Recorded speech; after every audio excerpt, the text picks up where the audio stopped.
बिस्मिल्लाहिर्रहमानिर्रहीम। अस्सलाम वालेकुम। तो कैसे आप सब। आज हम बना रहे हैं बहुत ही ज़बरदस्त लच्छा पराठा, बहुत ही आसानी के साथ और ज़बरदस्त तरीके से आज हम लच्छा पराठा बना रहे हैं, जो कि आप बनाकर किसी भी टाइम इंजॉय कर सकते हो।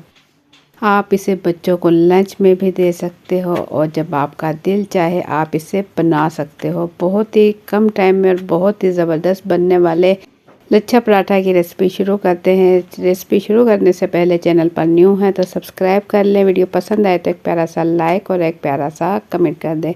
तो झटपट से बगैर टाइम जाए के बहुत ही ज़बरदस्त लच्छा पराठा की रेसिपी शुरू करते हैं। बिस्मिल्लाहिर्रहमानिर्रहीम।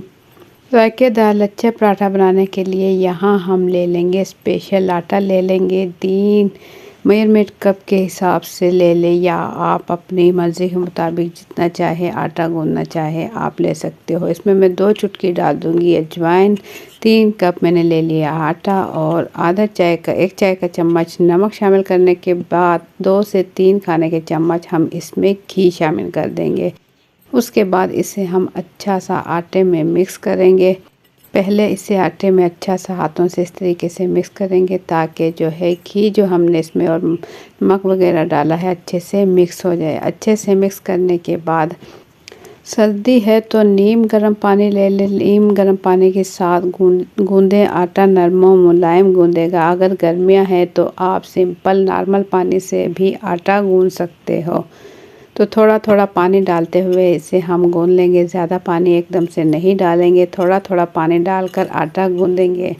अब आप कहेंगे कि आटा गूंदना किसे नहीं आता। जी, आटा गूंदना हर किसी को नहीं आता, क्योंकि कुछ लोग बैरून मुल्क चले जाते हैं तो उन्हें भी नहीं आता, और एकदम से आप घर पे कोई ना हो और आपको भूख लगी हो और रोटी बनानी हो तो आप इस तरीके से आटा गूंद सकते हो। थोड़ा थोड़ा पानी डालते हुए इसे अच्छा सा गूंद लेंगे, क्योंकि हमने इसके अंदर घी ऐड किया है। घी ऐड करने की वजह से आटा माशाल्लाह बिल्कुल नरम और मुलायम गूंद कर तैयार होगा। अच्छा सा गूंदने के बाद इसे हम रेस्ट देंगे 20 से 25 मिनट के लिए। उसके बाद हम इसके पेड़े तैयार करेंगे।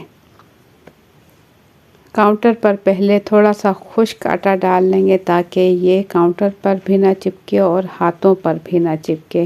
जितने पेड़े बनेंगे इसके पेड़े हम गोल पेड़े तैयार कर लेंगे। पहले हम सारे आटे के पेड़े तैयार करके रख लेंगे। इसके बाद हम इसकी लोई बनाएंगे। इसे हाथों से ही थोड़ा बड़ा करेंगे।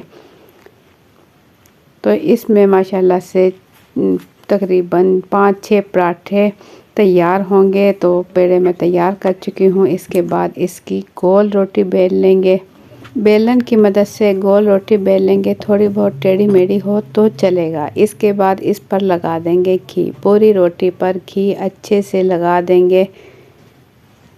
पूरी रोटी पर अच्छे से घी लगाने के बाद इस पर थोड़ा सा खुश्क आटा छिड़क देंगे, बिल्कुल थोड़ा सा, तकरीबन आधा चाय का चम्मच। और इसके बाद इसकी हम फोल्डिंग करेंगे। ये देखिए इस तरीके से इसकी फोल्डिंग करें बड़ी एहतियात के साथ और आराम से, बहुत ही आसानी से आप इसकी फोल्डिंग करें। और इसके बाद इसे हल्का हल्का सा इस तरीके से प्रेस करें और इसके ऊपर भी हम घी लगा देंगे। और इसके बाद इसे हम फोल्ड कर देंगे। इस तरीके से फोल्ड करेंगे तो यहाँ हमारा ज़बरदस्त तरीके से पेड़ा लच्छा पराठे के लिए पेड़ा बिल्कुल रेडी हो चुका है। और इसके बाद इसे हम हल्का सा हाथों से प्रेस करेंगे। और इसके बाद बाकी के पेड़े भी हम इसी तरीके से तैयार करेंगे। एक पेड़ा हमारा बनकर रेडी हो चुका है। इसके बाद हम दूसरी रोटी बेल लेंगे। दूसरी रोटी बेलने के बाद इसे भी जितना बड़ा हो सके हम बेल लेंगे, ताकि पूरे पर हम अच्छे से घी लगा लें। इससे हमारे पराठे क्रिस्पी और लच्छे वाले पराठे तैयार होंगे। पूरी रोटी पर अच्छे से फैला लेंगे घी और इसके बाद थोड़ा सा आटा छिड़केंगे और इसे इस तरीके से भी आप फोल्ड कर सकते हो चौड़ाई में थोड़ा। और इसके बाद इस पर घी लगा देंगे। घी लगाने के बाद इसकी हम फोल्डिंग करेंगे।